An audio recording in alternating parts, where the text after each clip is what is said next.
આણંદમાં operation shield અંતર્ગત mock drill યોજાઈ.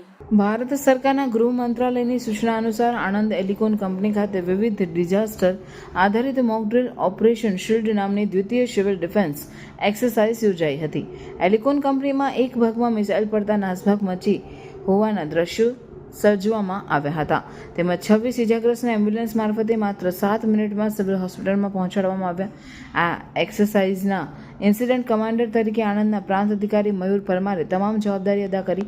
આ સિવિલ ડિફેન્સ એક્સરસાઇઝ દરમિયાન એલિકોન કંપનીની કેન્ટીન ઉપર મિસાઇલ પડ્યું હોવાના મેસેજ મળતા જ તંત્ર એલર્ટ મોડમાં આવી ગયું હતું અને સંબંધિત તમામ વિભાગના અધિકારીઓ જરૂરી સાધન સાથે સ્થળ ઉપર ઉપસ્થિત થઈને રાહત બચાવની કાર્યવાહી હાથ ધરી હતી.